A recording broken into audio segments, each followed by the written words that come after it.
The next night, Raw would be taking place in Hampton, Virginia, but WCW conveniently booked Nitro from the nearby Norfolk Scope. This is the beginning of wrestling war, right? We're at war. Let's go to What some is footage. it good for? Absolutely nothing. Say it again. Yeah, just interrupt me.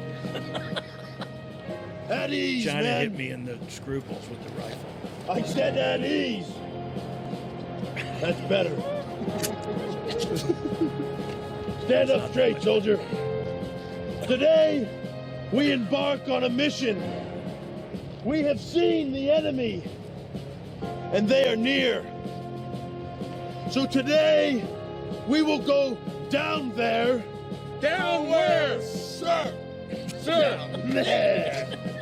And we will blow them out of the water. This mission We gotta will pause. start. Dog. What's going on? I mean, Billy doing? with the bazooka going up and Oh, yeah. down is Yeah. amazing. And Sean just cannot keep a straight face. No, to save no. his life. He's Jimmy Fallon. He's Jimmy Fallon. He can't just keep a straight face and do what he's supposed to do. But that's the beauty of it to me. That's what I love about it. China's in full is the straight woman right there, Oh, in yeah, character yeah. and in the zone. Yeah, and very then early when you rifle. first see the first piece of that, she threw her rifle to the side. It hit me right in the groin, and and so let's get back to this. So wait, I want to talk a minute about Richie Posner, the gimmick guy that used to work there. Mm-hmm. As soon as I got the helmet with the DX on it, I went to him and I said, "How can we get a hole cut in the top of this helmet so that my braids can come out?" So that was my priority number one, was just get my braids out of this helmet, and then I'll do anything else. And then of course I helped Billy put sticks and stems in his helmet because I was in the Marine Corps and I know about camouflage and concealment. Absolutely. It made you guys very hidden as you made your approach to the arena. Yes, we were definitely in stealth mode. All right, back to the clip. At the Norfolk Scope with WCW Wrestling. and it will end right here tonight at the Hampton Roads 3/5 of Coliseum. us had just come For from Raw WCW. is war. This is your mission, if you choose to accept it. Ladies, except, ladies and Xbox, I'm gentlemen, in. You had me at hello. it will be all for one and one for all. Now suck it and let's go get it. I don't know. Look at this tank. Get your hat. Don't lose your head. Yeah. I'm the retro. Somebody was singing there. We're going to Alan Jackson concert. I thought we were going to an Alan Jackson concert, apparently. And then we get the close-up sign right here of no fishing, stabbing, boating, or swimming. Do you think Eric Bischoff Here we are. sucks? Hell yeah! Hey, by the way, I don't think Eric Bischoff sucks. I didn't know Eric. Dog, the audio cut off. Did you say that Eric Bischoff sucks? No, I did not say Oh, that my Eric. bad.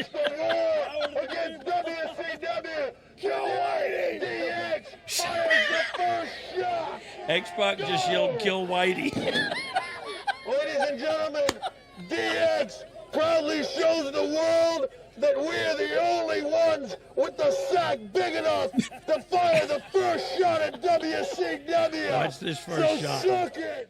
We- Generation Oh, we did. X, We already showed the it. only It just group in the happened right world before that line. with the cojones big enough to come to the Fire front the line, first shot. to Here we fight go. the battle, to come to the front line and fire the first shot. We are D-Generation X, and we will take no prisoners.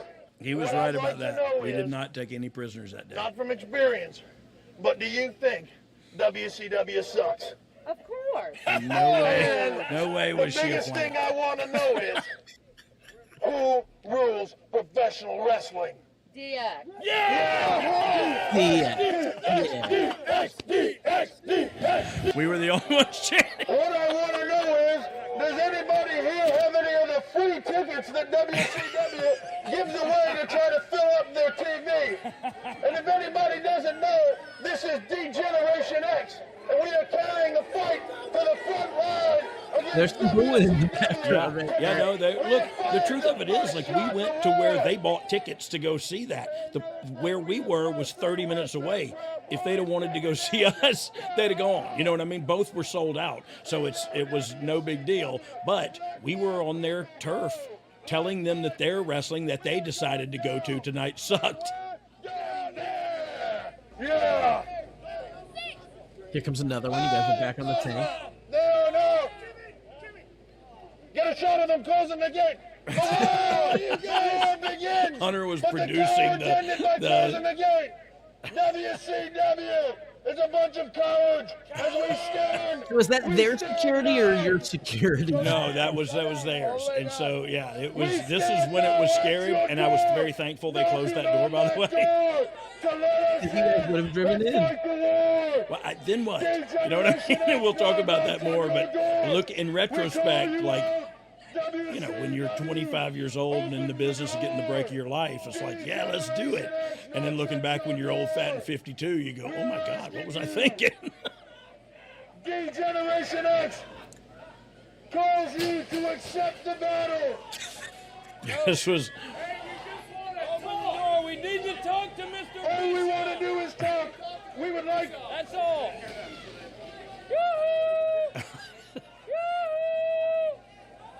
Hey, Eric Bischoff, you got a minute? Like you to come out, just want to have a word with you. If he's just got a second, Please all open we the need is your door. time. We would like to speak to Mr. Bishop. This is Sean Waltman. I just thought I'd come by and give you a chance to tell me what you heard.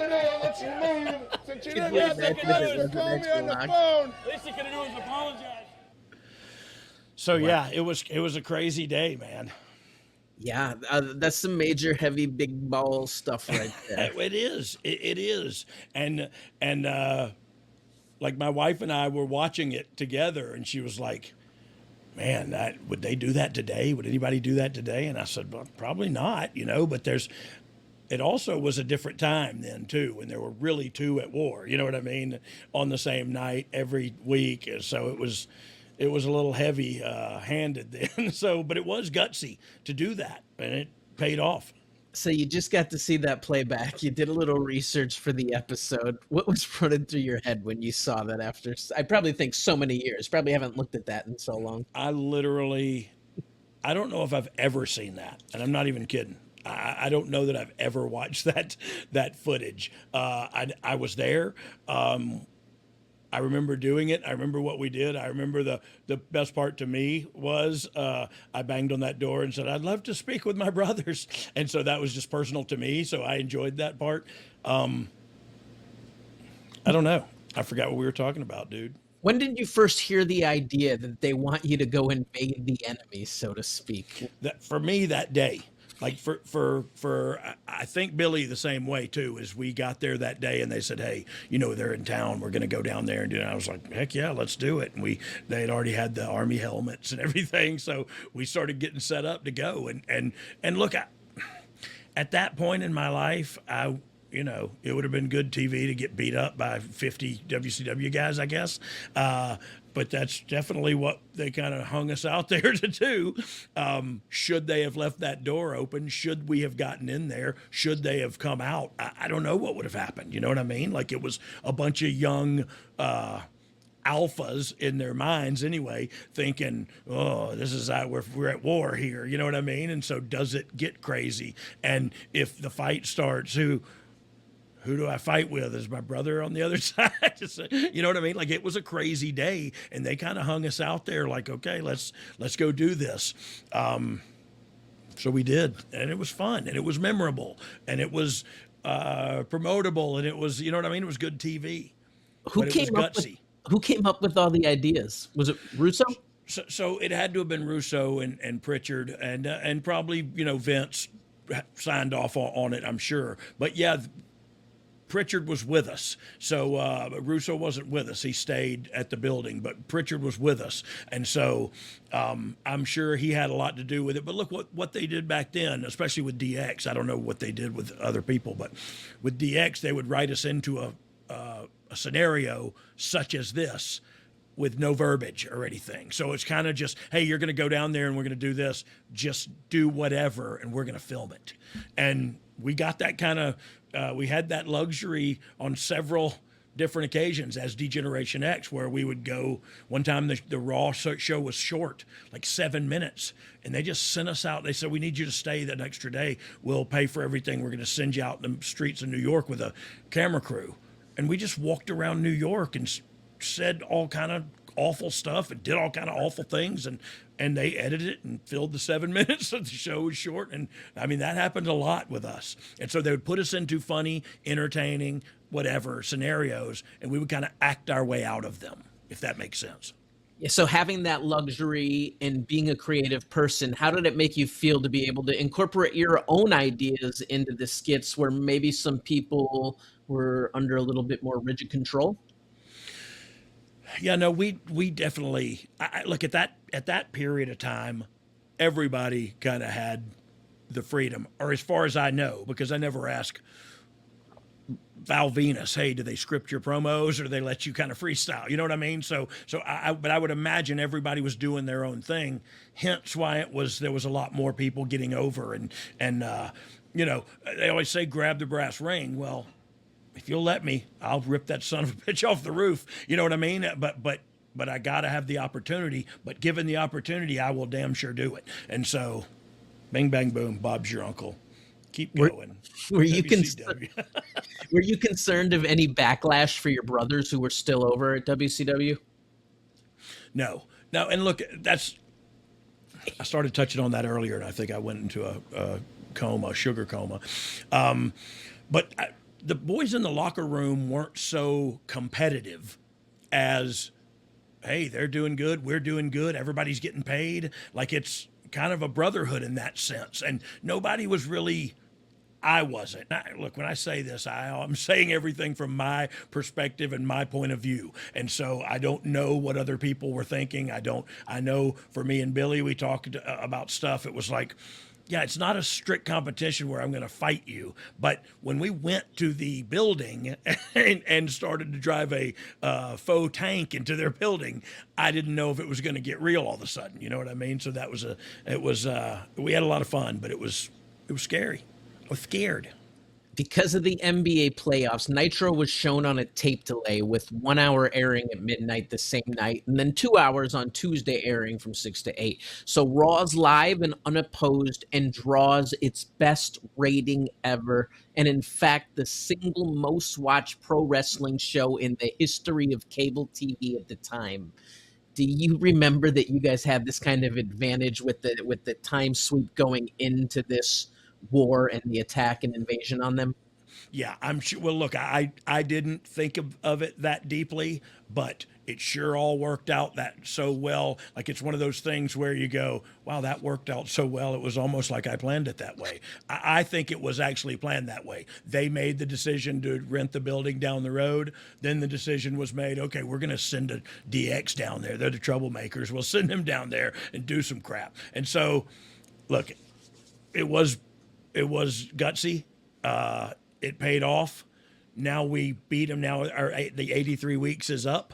Now WWE is out front, and we never looked back. But we never looked forward really either. You know, I've said this before. The only thing I was ever interested in on their shows was the cruiserweight stuff. And it was just stuff I had not seen because I just kind of watched wrestling my dad was on. So I was sheltered to a lot of really great action that's out there around the globe. And so that was the first time I got to see some of the likes of Psychosis and all these guys, you know what I mean? And La Parka and Hoovy Juice Baby and all these guys that was like new to me. And I thought like, wow. So I was really interested in that. I didn't really follow what they were doing, the other stuff. But the times they were a-changing. all the DX segments were spread out throughout the show, so there's a lot of eyeballs on you guys that night. Here's some of the numbers that were in the Observer. Both shows sold out well in advance, with WCW ending with 8,962 paying people for a nearly $170,000 gate, while at the Scope, you guys at WWF had 7,500 paid for 125 grand at the Hampton Coliseum. So let's stop right there and go look at these numbers. Those are some big gates and a lot of people coming up for a Monday night show. Well, and that's 30 miles apart or 40 miles apart or whatever. And all those people went and saw wrestling that night. You know what I mean? Like, that's unheard of tonight. Now these smaller indie feds get angry if you run within 100 miles of them on a Saturday night, and all of a sudden your tires are slashed. But yeah, so it was almost like that on a holy mackerel, look at our budget level. You know what I mean? Like, the two feds were angry because the other guy's running down the road, and we sent our guys down there to mess with their show. Look, I love it. I do love it because I think it's childish. I think it's sophomoric. It's funny. It's poking the bear. It's, you know what I mean? To me, it's what everybody loves right now. And if they would have opened that door, they would have crushed us, and then it wouldn't have been funny. We wouldn't have been talking about it right now. With talks in the last couple of years of the new wrestling wars and the numbers between the different shows currently on TV, let's break down some numbers from back then because it's wild to think about. Once again, I'll give credit. This research came from The Observer. Raw set its all-time record rating. What wasn't expected is that the old Raw record was broken by more than 1 full point, with the 5.71 and 8.20